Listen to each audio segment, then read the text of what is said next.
자, 64번. 64번 문제는 정말 좋아요. 어려워요. 사실. 어려운 문제입니다. 근데 또다시 이렇게 출제되지는 않았는데 상당히 고급 문제가 수준이 높았습니다. 보겠습니다. 갑은 자신의 토지에 주택 신축 공사를 을에게 맡기면서, 이게 뭐냐면 도급 계약이다. 이게 공사 도급 계약이에요. 갑은 도급인이고 수급인은 을이에요. 이런 용어 자체를 지금 아셔야 합니다. 공사 도급 계약을 체결했거나 계약을 체결하면 누구 사이에? 갑과 을 사이에. 공사를 맡긴 게 공사 도급 계약이에요. 그러면 을은 공사 대금 채권을 갖겠죠. 그걸 먼저 떠올리셔야 합니다. 자동적으로. 아, 을은 공사 대금 채권을 갖겠구나. 도급인에 대해서.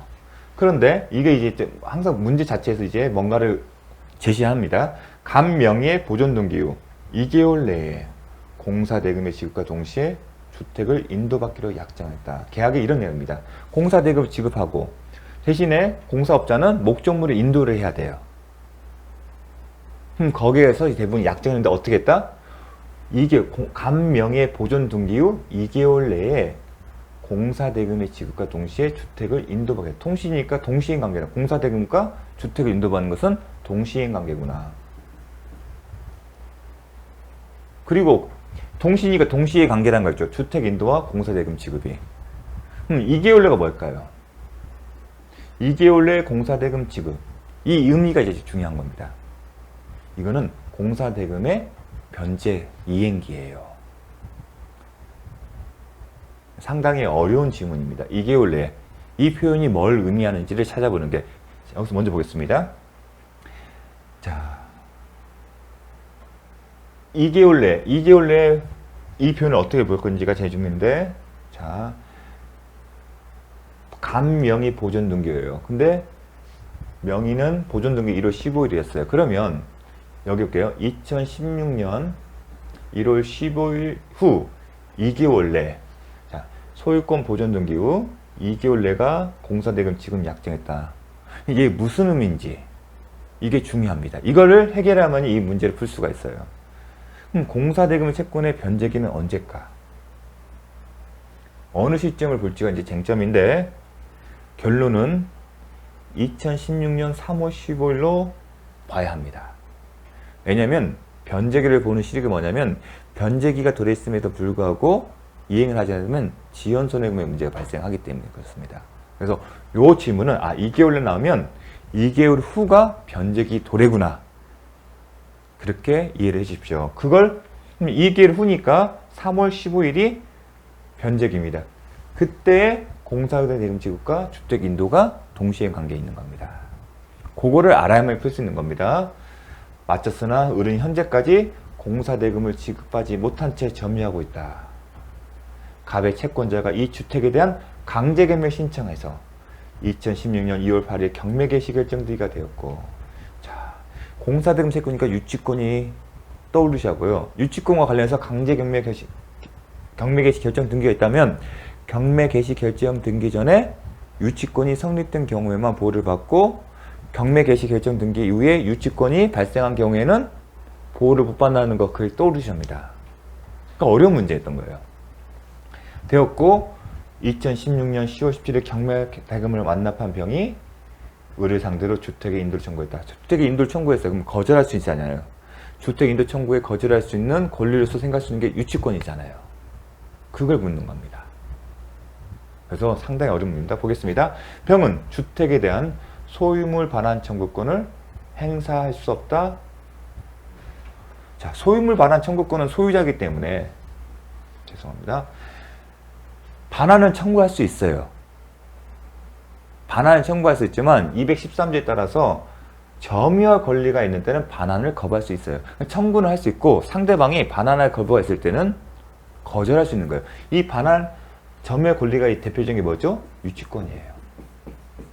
그리고 동시행 한변권이고요. 그래서 반환을 청구할 때 소유자니까 청구 자체는 할 수 있어요. 하지만 상대방이 점유할 권리가 있을 때는 거절할 수 있는 겁니다. 그걸 묻는 겁니다. 을은 유치권에 근거하여 주택 인도를 거절하시다. 그러면 유치권이 성립되느냐를 여부를 살펴봐야 합니다. 근데 여기서 주목할 점은 경매 개시 결정 등기예요. 경매 개시 결정 등기인 2016년 2월 8일 이전에 유치권이 있어야 돼요. 그럼 유치권에는 점유의 요건과 뭐가 있죠? 채권에 관한 요건이 있어요. 그런데 점유의 요건은 이미 갖췄어요. 그럼 채권에 관한 요건이 공사대금 채권이 있잖아요. 근데 중요한 게 뭐예요? 변제기가 와야 하잖아요. 2016년 2월 8일인데 변제기가 왔는지 봐야 돼요. 그런데 변제기가 언제였죠? 2016년 3월 15일이에요. 이 시점에 변제기가 도래해요. 따라서 점유 요건과 채권에 관한 요건을 갖춘 모든 시점은 이 시점이에요. 그런데 이 시점은 경매 개시 결정 등기 이후이기 때문에 못한다? 대항하지 못한다. 따라서 거절할 수 없다. 있다니까 틀린 거예요. 거절할 수 없죠. 왜냐하면 경매 개시 결정 등기 이후에 유치권의 요건을 갖췄기 때문에 그걸 묻는 겁니다. 상당히 어려집니다. 디귿번 을은 동시에 항변권에 관해서 주택의 인도를 거절했어야 했다. 지금 누구한테 대항하는 거죠? 병이에요. 근데 동시에 항변권은 계약관계에 기초한 거예요. 자, 볼게요. 을이 갖고 있는 것은 갑과 을, 공사 수급인이에요. 그래서 도급계약이 있었고요. 이 사람이 공사대금 채권을 갖고 있었어요. 공사대금 채권. 이 기준을 했을 때 어떤 의무죠? 공사대금 지급 의무가 있는 거예요. 그리고 이 사람은 도급에 따라 계약에 따라 건물을 짓고 목적물을 완성된 목적물 주택 인도 의무가 있어요. 이런 인도 의무가 결련관계에 있기 때문에 쌍무계약이죠. 도급계약은 쌍무 유상계약이에요. 그래서 동시에 항변권이 있어요. 이 동시에 항변권은 누구한테? 을은 갑에 대해서 할 수 있는 거예요. 도급계약 당사자인. 그러면 갑에 대해서 행사하는데 갑이 아닌 제3자에 대해서도 행사할 수 있는지. 지금 병이잖아요. 당사자가 아닌 병이죠. 제3자에 대해서도 동시에 항변권 주장하려면 병이 갑의 지위를 승계해야 돼요. 예컨대 공사대금 지급 의무를 인수를 해야 돼요. 그런 경우라면 동시행 관계를 주장했어요. 그런데 병은요, 낙찰자예요. 그리고 공사대금을 승계한 일이 없어요. 그렇기 때문에 계약의 당사자가 아닌 제3자인 병에 대해서는 동시행 항변권을 주장할 수 없습니다. 그러니까 동시행 항변권은 계약의 상대방에 대해서 하시는 거고, 계약의 상대방 아닌 제3자에 대해서도 여전히 동시행 항변권 주장하려면 제3자가 갑의 지위를, 특히 채무의 지위를 인수해야 합니다. 그러한 경우가 아니면 동시에 항변권을 주장할 수 없습니다. 그걸 묻는 겁니다. 상당히 어려운 내용입니다. 그래서 여러분은 계약의 상대방에 대해서만 주장할 수 있다. 동시에 항변권은 거기만 지금까지 출제된 경우에 봤을 때는 동시에 이 항변권은 계약의 상대방. 따라서 그래서 이 계약이 도급계약이라는 것을 또 써야만 이게 도급계약이라는 것을 계약이라는 것에 방점을 찍을 줄 알아야만이 이걸 풀 수가 있는 겁니다. 지금까지 출제된 경우에 봤을 때는 계약의 상대방에 대해서만 동시에 항변권 행사할 수 있다. 그렇게만 알으셔도 풀 수 있습니다. 거기까지만 기억하십시오. 자, 65번. 주택임대차 보호법의 적용 대상이 되는 경우를 모두 고르세요. 기본 문제입니다. 임차주택이 등기 여부를 고려하지 않습니다. 자, 미등기의 경우에도 적용된다. 근데 임차주택이 일시 사용을 위한 것이 명백하게 밝혀지면은 주택임대차법이 적용되지 않습니다. 그리고 사무실로 사용된 대부분이 주거용, 그리고 주택에 대해서만 적용된 거예요. 따라서 과거에는 사무실로 사용된 건물이다 하더라도 이게 주거용 건물로 변경된 경우에도 적용이 된다는 거. 그리고 주택임대차법이 적용되려면 임대차 계약자가 통정허위 표시 등 무효인 계약이 아니었고요. 그 다음에 대항력이나 우선변제 효력을 인정하고 있잖아요. 주택임대차법의 특징이 뭡니까? 대항력과 그 다음에 우선변제 효력이 있어요. 그럼 사실상 물권과 같은 효력이 있어요. 근데 물권의 효력은 항상 또기보다 처분권한. 처분권을 주는 것과 똑같아요. 그래서 처분권한이 있어야 한다는 겁니다. 자, 소유권 보려면 처분권한이 있어야 한다. 그걸 떠오르시면 됩니다. 그래서 적법한 임대 권한을 가진 자부터 임차해야 한다. 반드시 소유자면 상관이 없겠죠. 처분권한이 있으니까. 소유자가 아니다 하더라도 소유자로부터 처분권을 받았을 때는 적용이 된다. 그걸 묻는 겁니다. 적법한 임대 권한을 가진 자로부터 임차했으나 임대인이 주택 소유자가 아니면 적법한 임대권한 이게 방점이에요. 소유자는 아니지만 적법한 임대권한 이 얘기는 처분 권한이 있다는 겁니다. 그런 경우에도 적용이 된다는 거. 정도의 내용 같이 기억을 해주십시오. 자, 66번. 근데 다음은 처분 권한의 해석을 함에 있어서 되게 폭넓게 분양 사무실에서 목적물에 대한 주택에 대한 열세나 그런 것들을 받아들여 처분 권한 수를 받는 걸로 해석합니다. 그 다음에 미등기 매매에 대해서 인정해 주는 것도 처분 권한이 있다고 봅니다. 자, 66번 상가 건물 임대차법의 내용으로 옳은 것은 임차인이 대항력을 갖기 위해서는 확정일자를 받는다. 확정일자는 우선 변제 효력이죠. 자, 두 번째, 사업자 등록의 대상이 되지 않는 건물에 대해서는 이 법이 적용되지 않는다. 왜냐하면 주택과 관련해서는 주민등록이 등기에 가르는 공시 기능을 한다고 했죠. 주민등록을 통해서 소유자가 아닌 제3자가 살고 있는지 여부를 통해서 그 임대차 계약이 존재하는 것을 추산하는 거죠. 마찬가지로 사업자 등록을 가지고서 그런 역할을 하는 거예요. 주민등록 대신에. 하지만 사업자 등록 대상이 되지 않는 것은 사업자 등록으로 알 수 없다는 거예요. 공시가 안 된다는 거예요. 그런 의미입니다. 되게 중요한 의미입니다. 잘 기억하십시오. 대항력 요건으로 정한 사업자 등록은 거래 안전을 위해서 임대차의 존재 내용을 제3자가 명백히 인식할 수 있는 공시 방법으로 마련된 것이다. 따라서 사업자 등록 대상이 되지 않는 건물에 대해서는 할 수가 없는 겁니다. 적용이 안 됩니다. 주택에서는 딱 감이 와요. 왜냐하면 누누이 강조해서 이 내용에 대해서 누누이 강조했기 때문에. 근데 상가 건물 임대차법에서는 주택 임대차법의 대항력권과 같은 내용이 언급이 안 돼요. 시험도 안 나와요. 낯설 뿐인데 주택의 주민등록, 주택 임대차법의 주민등록 연상하시면 됩니다. 우리가 주민등록을 보고서 추산하지 않습니까? 등기 대신에 가름하는 공시 방법이기 때문에. 자, 3번. 기간을 정하지 아니거나 기간을 2년 미만으로 정한 임대차는 그 기간이 1년 본다. 이건 주택 임대차죠.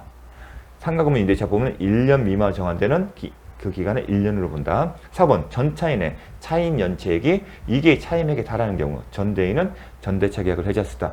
잘 기억을 해주십시오. 전대차 계약에 대해서는 잘 안 나오는데 상가 건물 임대차 보호법에 따르면 전대차 계약에도 요 조항이 전제돼요. 전대차 계약에서도 일부 조항이 적용돼요.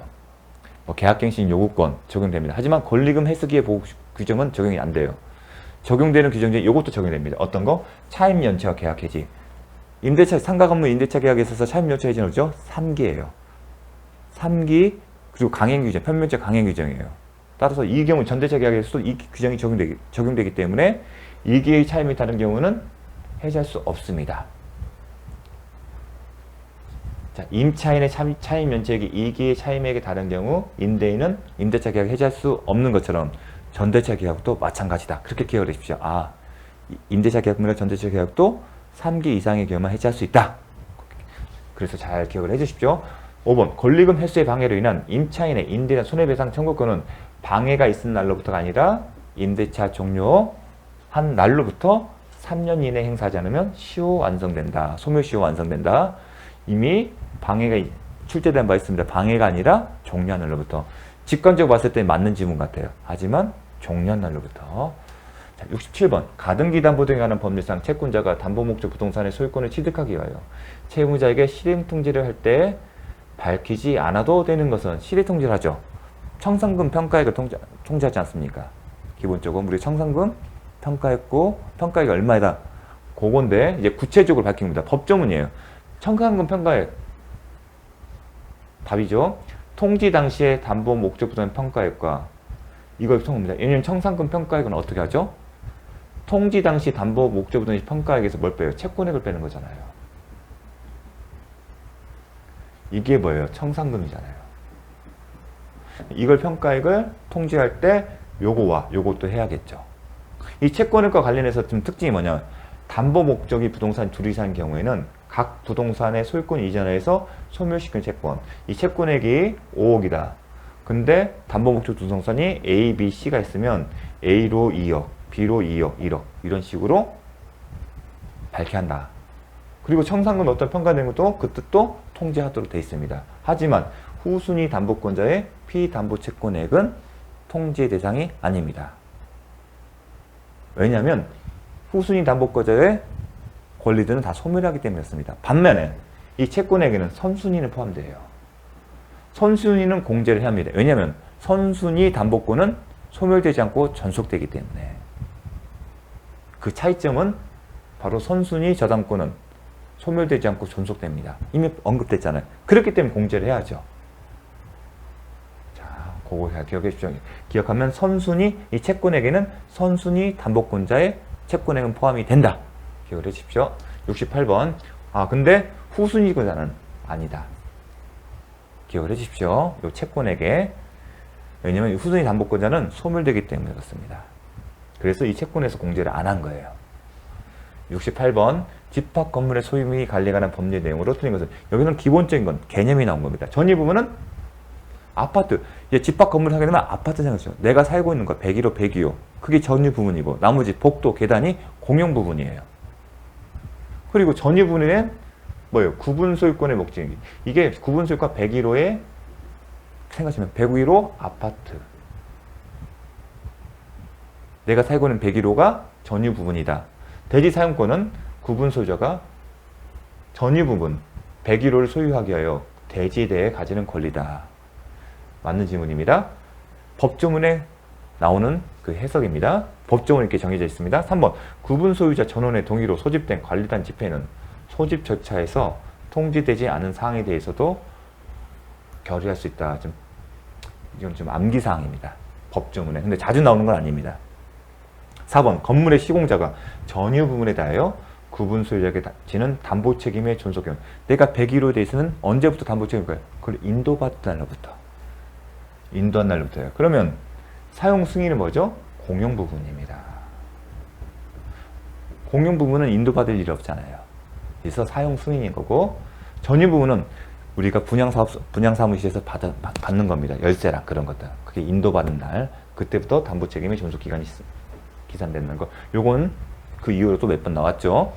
5번. 대지 위에 구분 소유권의 목적인 건물이 존속하는 한 동의 건물이 있을 경우 대지의 공유자는 그 건물 사용에 필요한 범위에 대지하여 분할을 청구하지 못한다. 법조문입니다. 만약에 대지에 대해서 공유물 분할 청구가 가능하다면 건물의 소유자와 대지 소유자가 달라질 거고, 그렇게 되면 법률 관계가 복잡해질 겁니다. 그래서 법으로 금지시켜 놨습니다. 69번. 갑은 2015년 10월 17일 경매 절차 진행 중인 을소유 토지를 취득하기 위하여, 경매 절차에서 소유 토지하기 위하여 병에게 매수자금 지급해서 병 명의로 소유권 이전 등기하기로 약정한다. 딱 감이 와야죠. 경매 절차에서 타인 명의로 취득한구나. 그럼 뭐죠? 계약 명의 신탁이다. 계약 명의 신탁이다. 그러면 매도인이 나오고요. 그 다음에 수탁자, 그 다음에 신탁자, 이렇게 되죠. 이 사람이 수탁자, 계약의 당사자고 매수인이고 이 사람 앞에 등기가 되잖아요. 이게 계약 명의 신탁이에요. 근데 특징이 뭐다? 경매 절차예요. 그럼 경매 절차는 딱 떠올리셔야 합니다. 매도인의 선악 유부에 상관없이 악이다 하더라도 이 등기는 유효하다. 경매의 경우에 이걸 경매 절차 하게 되면 계약 명의 신탁, 그리고 수탁자 명의 등기는 유효하다. 매도인의 선악 유무에 상관없이. 원래는 내가 계약 명의 신탁의 경우에는 약정 및 등기 또한 효력이 없지만 매도인 선인 경우에는 등기는 유효하다. 그 규정이 있습니다. 하지만 경매는 경매 절차 안정성을 위해서 다르게 해석합니다. 어떻게? 제3자에 해당되지 않는다. 그렇게 보면서 합니다. 그 단서에 포함되지 않는다. 그 매도인의 이 경우에는 그렇게 해석하면서. 근데 결론만 외워주십시오. 이걸 묻습니다. 요걸 기억하셔야 합니다. 병은 이 약정에 따라서 이게 갑이고 을, 병이 되는 거죠. 병은 이 약정에 따라 토지에 대한 매각 허가 결정 받고 매각 등을 완납한 후 자신의 명의로 소유권이 맞았다. 이게 전형적인 계약 명의 신탁입니다. 다음 중 옳은 것은 갑과 병의 관계는 계약 명의 신탁이다. 맞죠? 니은 갑과 병의 명의 신탁 약정서를 을이 매도인이 알았다면 병은 토지 소유권을 취득하지 못한다? 그렇지 않다. 취득한다. 알았다 하더라도 특징입니다. 경매 절차 계약 명의 신탁입니다. 이와 같은 경매 절차의 계약 명의 신탁의 경우에만 매도인의 선악에 상관없이 수탁자 병은 등기를 취득한다. 소유권을 취득한다. 등기에 효력이 있다. 디귿번. 대신에 약정이 무효이기 때문에 매수자금 상당의 부당이득 반환 청구를 할 수 있다. 이건 공통됩니다. 하지만 소유권을 돌려줄 수는 없습니다. 부당이득 반환 청구로. 왜냐면 또 소유권 취득한 갑이, 이게 수탁자가 완전하게 소유권을 취득한다는 거 잘 기억해 두십시오. 경매의 경우 계약명 시태. 자, 70번.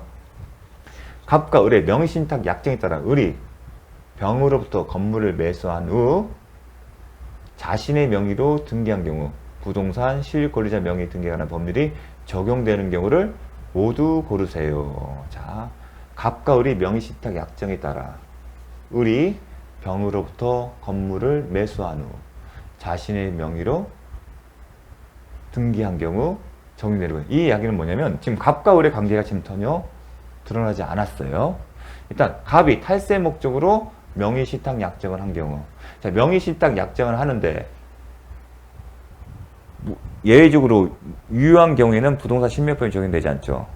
하지만 유효한 경우더라도 탈세 목적이면 무효잖아. 자, 갑을 사이에 배우자, 종중, 그리고 종교단체의 관계에 있다면 유효합니다. 하지만 단서가 있죠. 강제집행 면탈, 조세 회피, 법령, 기타 법령 제한을 회피할 목적이 있는 경우 무효고 그런 경우가 아닌 경우에만 유효합니다. 근데 탈세 목적이 있으면 명의신탁 약정은 무효이기 때문에 적용이 된다. 그걸 묻는 거고요. 명의신탁 약정은 명시적 경우랑 묵시적 경우에도 적용이 됩니다. 그리고 보통의 경우는 우리가 소유권 넣은 거지만 소유권 이전 등기 청구 보존한 가등기의 경우에도 적용이 된다. 그걸 묻는 겁니다. 자, 그걸 묻는 거기 때문에 특히 요걸 잘 보셔야겠죠. 가등기 경우는. 이 가등기 등 경우에도 명의신탁 부동산 신명법이 적용된다는 것은 나왔습니다. 왜냐하면 부동산 신명법에 대한 명의신탁 약정이 이렇게 돼 있거든요.